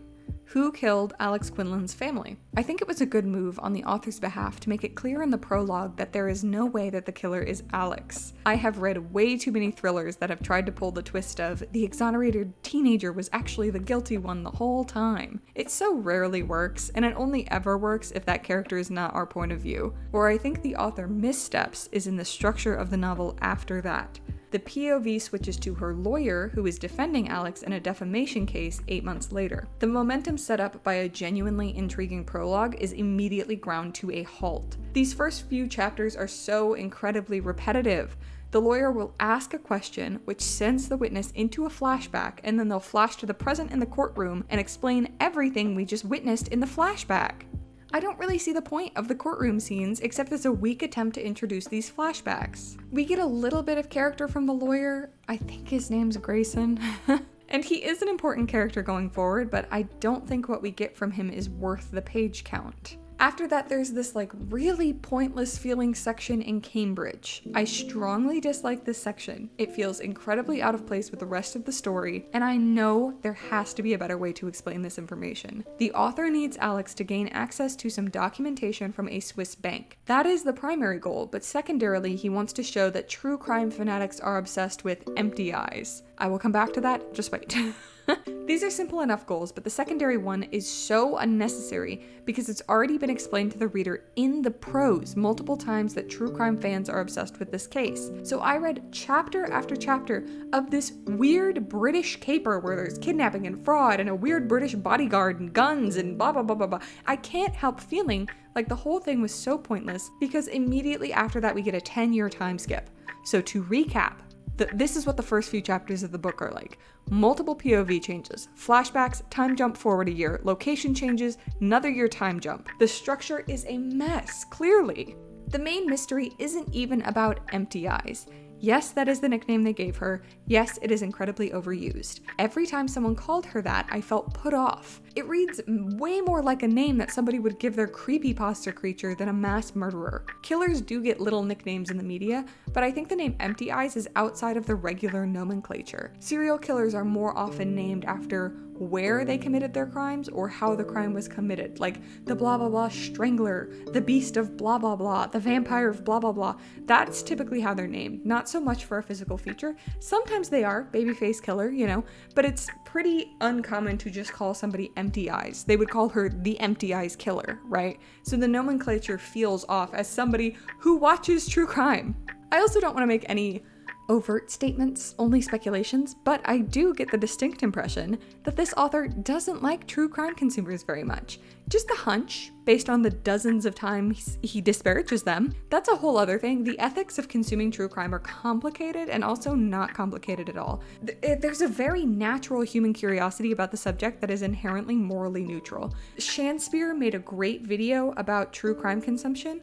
If you would like to watch it, I will try and remember to put a link in the description. I'm telling myself in editing, put a link in the description. The main mystery is actually about a college girl named Laura who goes missing on her college campus right before she's about to release an explosive story. This is where I have to give a bunch of trigger warnings for this book, which is crazy because this is just a thriller. But I need to give you a lot of trigger warnings. There's a lot of talk about rape, drugging, child pornography. I don't know if I'm allowed to say that. I might have to bleep that out. And child SA. Also, human trafficking. Sorry. This is not what I would describe as a light or easy to read thriller. There isn't anything depicted on page, but it is constant in the latter half of the book. I was having a bit of trouble finding where in my review to place this information, so I will place it here. There's a character in this book who is unequivocally meant to be Jeffrey Epstein.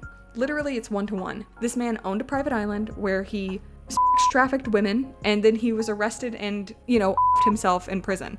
I find this distasteful. It's totally normal to base your book on real events, but this feels too soon and with too few changes to the source material. For someone who seems so against true crime, you'd think the author wouldn't exploit the real-life tragedies of trafficked women to fill out a background character's backstory. You'd think, but apparently you'd be wrong. I feel like this is the longest review ever, and I've said so little about the actual book, but there's just so much wrong. The mystery itself is maddeningly predictable. It's incredibly obvious what happened to Laura from the very beginning, and it's also obvious who the culprit was. The amount of POVs in the story is ridiculous. We have Alex, we have an FBI agent, we have a Supreme Court nominee, we have a reporter, we have Laura herself, we have the lawyer, we have his law firm partner, we have a mystery person at a summer camp, and on and on and on. It makes it so difficult to get connected to any of these characters, and I felt literally nothing for Alex. Nothing positive, nothing negative. I was like, okay, whatever. The way the mystery of her family's death unfolded was somewhat interesting. I had a guess of who the killer was early on, and I was partially correct, but not entirely. I feel like the reveal happened a bit too late, and there wasn't a ton of evidence to support the last-minute twist. Maybe if I went back and reread the book I'd find more, but as is, it felt a bit cheap. The writing was fine. The atmosphere was almost non-existent. I don't think I can picture a single space other than like part of Alex's childhood home. The characters were all dull and I wasn't able to connect to any of them. Honestly, the longer I write this review, the less I like the book. There were some good moments, but they were pretty few and far between. I generally wouldn't recommend Those Empty Eyes. I think it's too intense to be a thriller you just pick up and read, and I think it's too boring and predictable to be something you sit down and really sink your teeth into. If you're intrigued, maybe give it a read, but I'm looking forward to not having to think about this book ever again. I gave Those Empty Eyes 2 stars. Which sounds crazy, because I had so much worse to say about this book than other books I've rated 2 stars. The Midnight Feast by Lucy Foley. I am so glad I enjoyed this book. I've become a real fan of Lucy Foley over the last year, but my last read from her was The Paris Apartment, and I found it really disappointing, so I was hoping The Midnight Feast would win me back, and I loved it! Foley writes about one of my guilty pleasure subjects, awful rich people being awful. There's something so satisfying about reading about all this luxury, food, wine, clothing, housing, and they're all still miserable, spiteful, and often murderous. I love it. I love it. I eat it up every time. The Midnight Feast does indulge in this theme. It takes place in a health spa for the ultra wealthy run by an insufferable crunchy influencer named Francesca Meadows. She believes in crystals and manifestation and karma, but you can tell that under the surface she is just awful. I loved that we saw glimpses into her perspective and it revealed her total hypocrisy. Another staple of Foley's writing is that she likes to hide the identity of the body. In this novel, all we know is that the person who was killed was female. So not only is there a mystery of who the killer is, but there's also the mystery of the body. This creates more of an interlocking web of suspects instead of one central figure with branching lines. It makes the mystery feel a bit more complex and full. I will say who the body turned out to be was not all that surprising to me. We also get a few different POVs to witness different sides of the story. Eddie is a local who works as a dishwasher in the hotel, so through him we get a connection to the community and an everyman perspective. Francesca is the center of the universe, or at least she thinks so, and through her we get to understand how the hotel is meant to work. Bella is kind of the center of the mystery. She's at the hotel specifically to expose the truth. There's also a really interesting mythology aspect of this thriller. The community believes in a group of clandestine vigilantes called the Birds. Supposedly the Birds will take requests that are placed in their nests in a tree, and if they deem it necessary, they'll run the person out of town, or worse. They're a compelling presence in the book, especially because it's unclear how real the birds are. Are they people? Are they ghosts? Are they actual birds? Birds as an animal are omnipresent, and it creates a cloud of tension over the entire atmosphere of the weekend. There are several big twists in The Midnight Feast, and most of them caught me by surprise. I'm always glad when I'm able to be caught off guard, and I think these twists were performed masterfully. There was evidence for each and every one, and I'd be very interested to reread the book and really examine the clues with the knowledge of where they're going. The past and present twined together well, and I loved learning about where all the characters began compared to their present. The writing was great, the descriptions were vivid and thrilling, the climax built at a steady pace and culminated in a frantic series of events. Drugging, arson, and murder. What more could you ask for? Karma came in swinging, and it was very satisfying to see how everyone ended up. Loved that ending. The last line especially gave me a little giggle, so if you do read the book, let me know if you found it funny too. I would recommend The Midnight Feast. If you like a mystery that keeps spiraling deeper and deeper into intrigue, this one is for you. I gave The Midnight Feast a solid 5 stars. The Social Climber by Amanda Pellegrino. As I've said before, I'll say it again, I love stories about rich assholes. Again, there's something so satisfying about it on multiple levels, because there's the feeling of living vicariously through the ultimate luxuries that the characters experience, followed by the schadenfreude of seeing them fall apart because they're emotionally immature children who are just lucky in life. I really think that these books are so enjoyable because they portray such a common truth that so many rich people are less capable, less kind, and less deserving of their wealth than others. Eliza, our main character of this book, did not grow up wealthy, but she's tailored her entire identity into fooling people into believing that she did, with one goal in mind: marry Graham Walker. The Walkers are the ultimate blue blood family, old money with wealth and influence to get anything they could ever want. But Eliza isn't after their money. She's only interested in finding and exposing the truth. I was a little bit worried going into this book that it would be a story about Eliza being this horrible, backstabbing person who is willing to do anything to get into a rich family, only to be exposed in the end. And I don't think I would have enjoyed that narrative, because I think in a thematic sense it glorifies the rich and demonizes those that are quote-unquote using them. Thankfully, that's not what this ended up being, and the mystery was much more interesting than that. Eliza says she went to an Ivy League school, Brown specifically, but she actually attended a very religious, strict college called Covenant University. This college was insanely strict, disallowing everything from tight clothing and too much makeup to any contact with the opposite sex. Eliza was a good religious girl, but she wanted to escape that life and found a mentor in Ruth, and Ruth is the center of the mystery. I was really interested in the way the mystery played out, and I did find the chapters set in the university quite tense because that place was strict and insane. So anytime the characters broke a rule a little bit, I was looking over my shoulder. I also liked Ruth as a character, though she had some of that like 18-year-old immaturity that every teenager had. It's fine, she's 18. She was a little petty and a little blunt, but ultimately she was a good friend to Eliza. Eliza herself is a really good character. Ever since she went to university, she's been a social chameleon, and seeing her internal process of how to blend into different social groups was fascinating. It also explains why she would be so talented at manipulating others into viewing her outside of her social class. However, she doesn't have a strong core personality, so at times the views and ideas that she's mimicking do sink below her surface and into her internal thought. I found this quite realistic, and I enjoyed that Eliza wasn't a perfect angel below her rich person facade. The mystery element gets introduced relatively late into the story, but the rest of the novel was intriguing enough to keep me reading. I will say that the final twist about Graham and his brother was a bit confusing to me. Basically, I thought we all knew who the culprit was, but the author made it a last-minute twist. I didn't even know there was a twist to be untwisted. So that was quite confusing and a little off-putting to me. That's my only complaint, really. There was a lot of evidence towards who the culprit actually was, which I always love. The other thing that reduced my rating a bit was the sheer amount of disordered eating in this book. Eliza, I'm gonna put a big old trigger warning on all of this. I've apparently been reading a lot of triggering books this month. Eliza is severely bulimic, and it's very descriptive and it's on page. So please, if that is something that will trigger you, don't read this. It started at Covenant, where their weight was monitored as well as everything else, but after what happened to Ruth, Eliza gained a lot of weight and then lost a lot of weight through an eating disorder. It's mentioned constantly that Eliza doesn't eat, she overexercises every day, she doesn't drink at all, etc. She binges and purges, and it's described how she does so. I can imagine if you have an eating disorder, this would be incredibly triggering. It's triggering to me, and I don't have an eating disorder.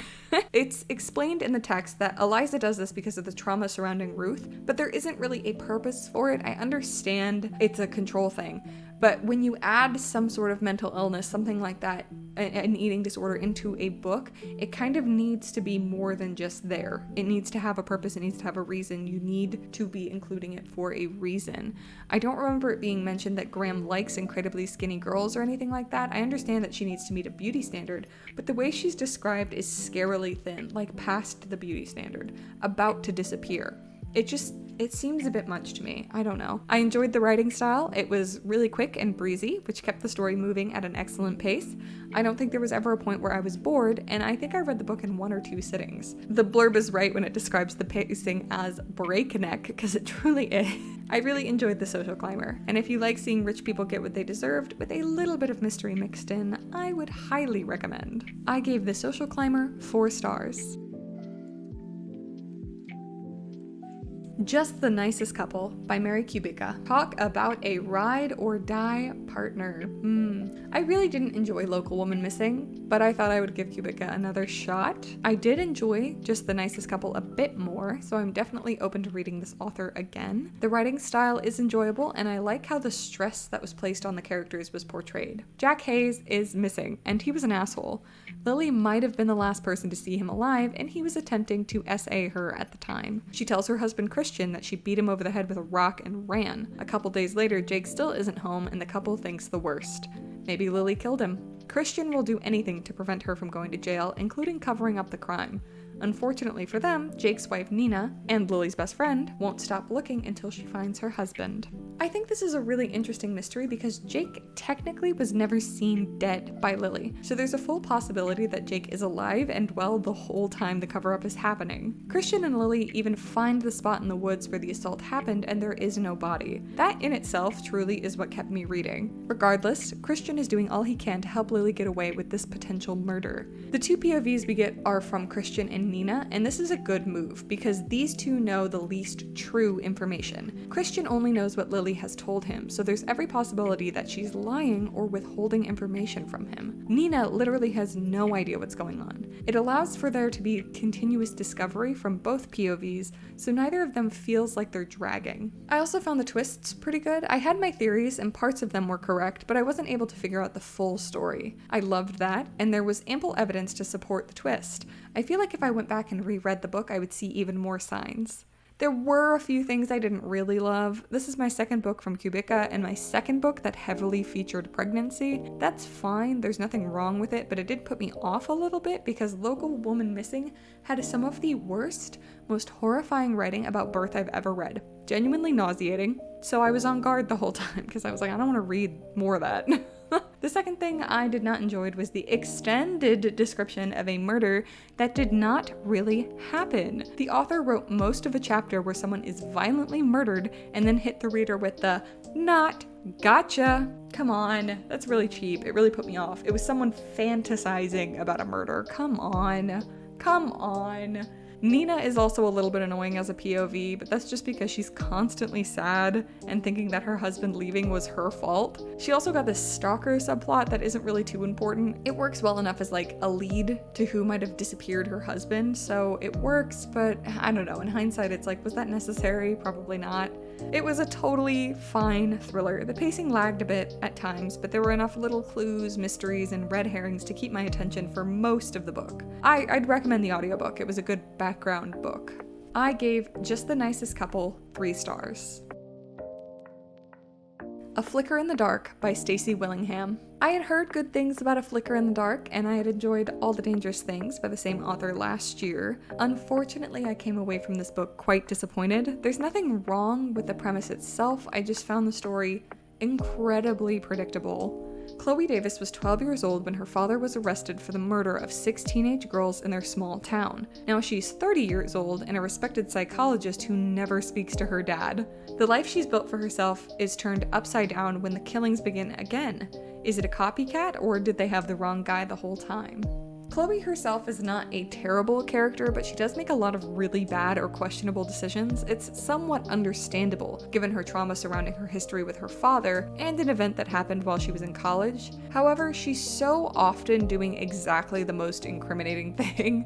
Joining the search party for a missing girl, touching evidence, lying or withholding information from the police, and the list goes on. It's difficult to sympathize with her when she's viewed as untrustworthy by the police because she has made herself extremely untrustworthy. Chloe is a dimensional character, and it was interesting to view how her experiences shaped her choices. At the same time, she's kinda dumb. The pacing is also very slow, and much of that can be attributed to the amount of time we spend in Chloe's head. I would find this more engaging if her psychology background was more utilized to dive further into her own psyche. There isn't very much of that. Sometimes she'll be like, I'm a psychologist, and do a breathing technique, and that's it. Chloe also has issues abusing prescription drugs, and while that's not necessarily a bad thing, they play a very minor role in the story for how much on-page mention they get. Her drug habit doesn't get discovered by the police, or her fiance, or her patients, it's just kind of there. I genuinely don't know how to talk about this next part without spoilers, so spoilers. Chloe is engaged to a guy. I think his name is David, but I can't remember. They've been dating for around a year and have only recently become engaged. The main thing that bothered me about David is I knew exactly what role he was supposed to play in the story from the very first time he's introduced. David is set up to be the suspicious spouse who is maybe actually the killer. He's not, and I found that incredibly obvious. So when the author spent literally hundreds of pages trying to set him up as the killer, I was not very impressed. There is a really persistent trope in thrillers about the golden boy, and at this point I do find it a bit irritating because the golden boy always did it.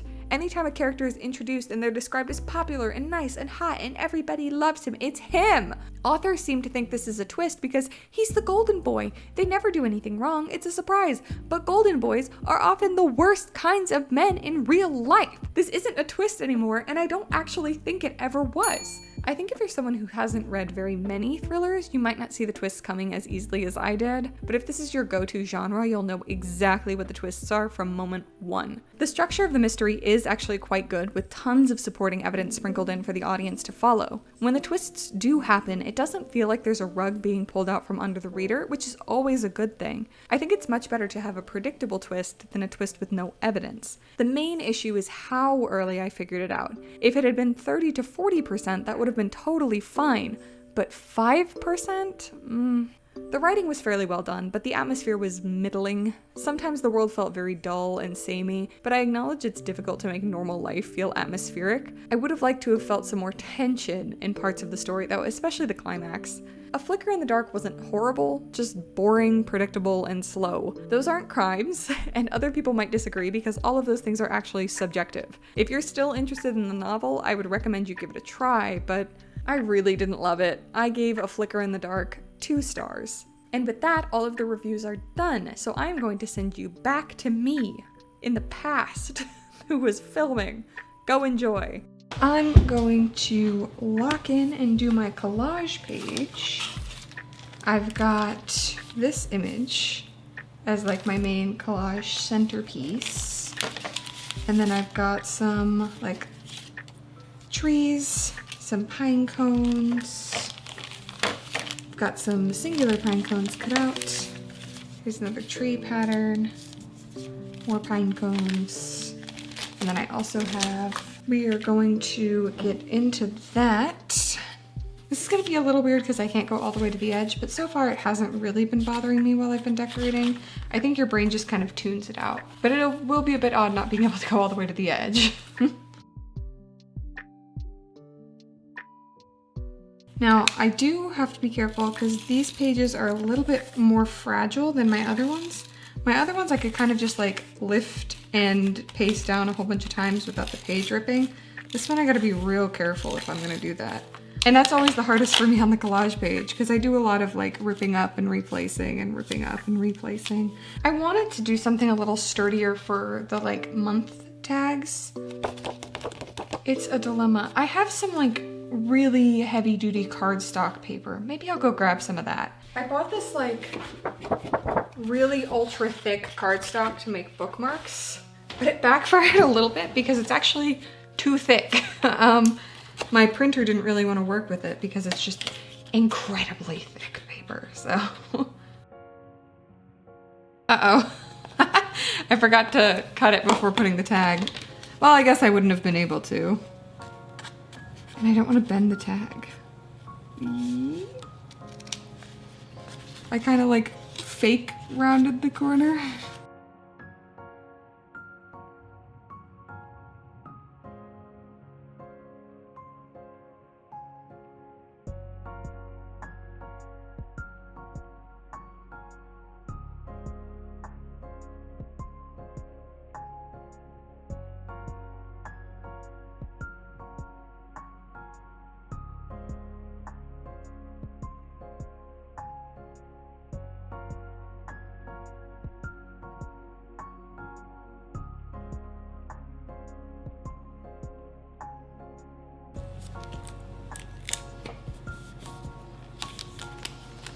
There we go. Oh, I almost don't want to put this big thing there. Maybe a little one instead. Because I like this L shape. I guess I'm saving the big one for something.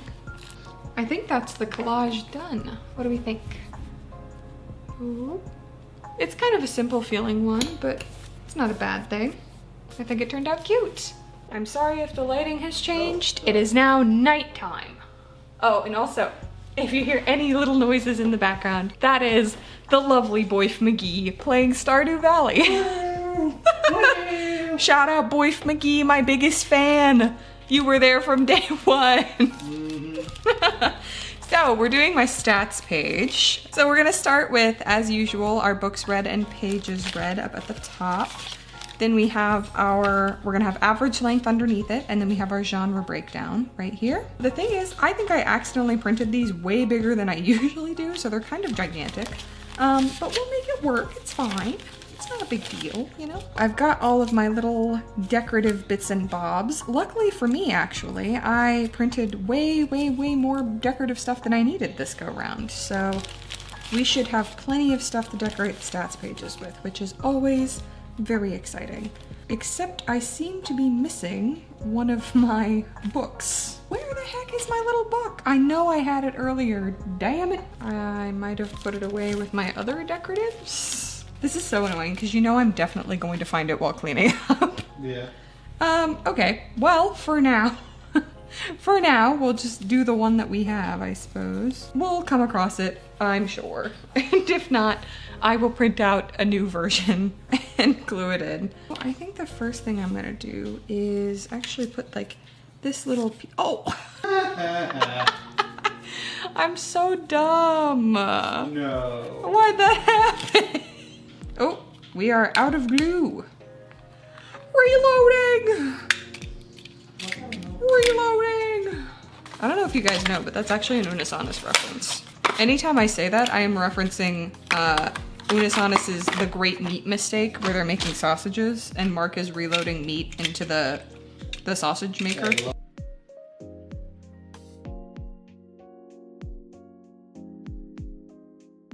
So as far as books read go, I actually am trying to read 100 books this year.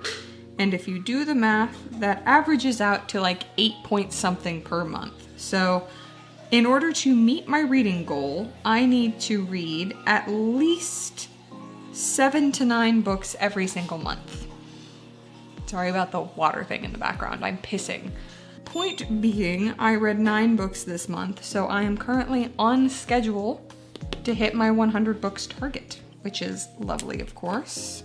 I actually do have like a ton of kind of short horror books on my list this year, and I feel bad because I'm like, it feels like cheating, but it's not my fault if books are short, okay? It's your fault that you're picking these short books. I'm not picking them because they're short, I'm picking them because I'm interested in them. But I have a lot of little like horror novellas on my list. They just so happen to be short. Yeah, just like you. 6 foot. He's 5'7". Don't you lie. You're the one that's 5 foot. I'm 5'6", so even in this made-up scenario, I still made you taller than me. You're welcome. Now, because this is a big number, I'm gonna do something silly. 3,237 pages. If you can't tell, I had one genre this month that I really dove into. It was smut. It was thrillers. 2 audiobooks and 7 ebooks, and for where I got them, I did 1 from NetGalley as an advanced reader copy, 4 from the library, and I borrowed 4 from friends and other sources. This aligns quite nicely, even though they're not on the same plane.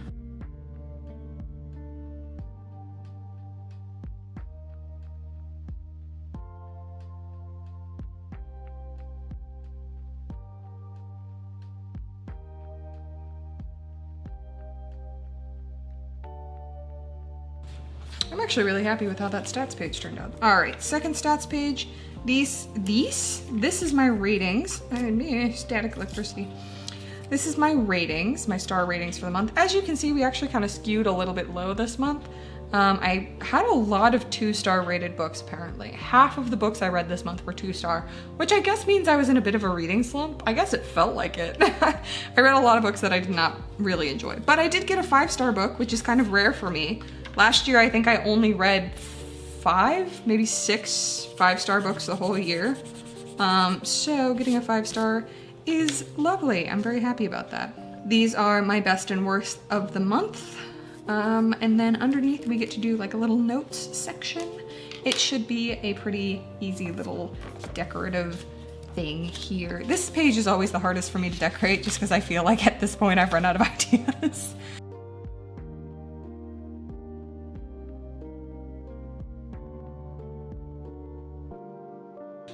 Why is that some of the worst handwriting I've ever done? Yeah, put this little tree here. Could be cute. Yeah, let's do that. I feel like it looks good next to the hunted thing, because that one's all foresty. Okay, and now we'll just add our little notes section here at the bottom, and I think I'll put like maybe the pine cones like down here. I very rarely use the notes section, so maybe I just like put them there. You know, maybe that'd be cute. Stamp. Now that's a pretty good whatever this is. Oh, I forgot to actually write notes down here. Well, that is my January wrap up. Let me do a quick flip through for you. Sorry about the mess. I know my desk is messy.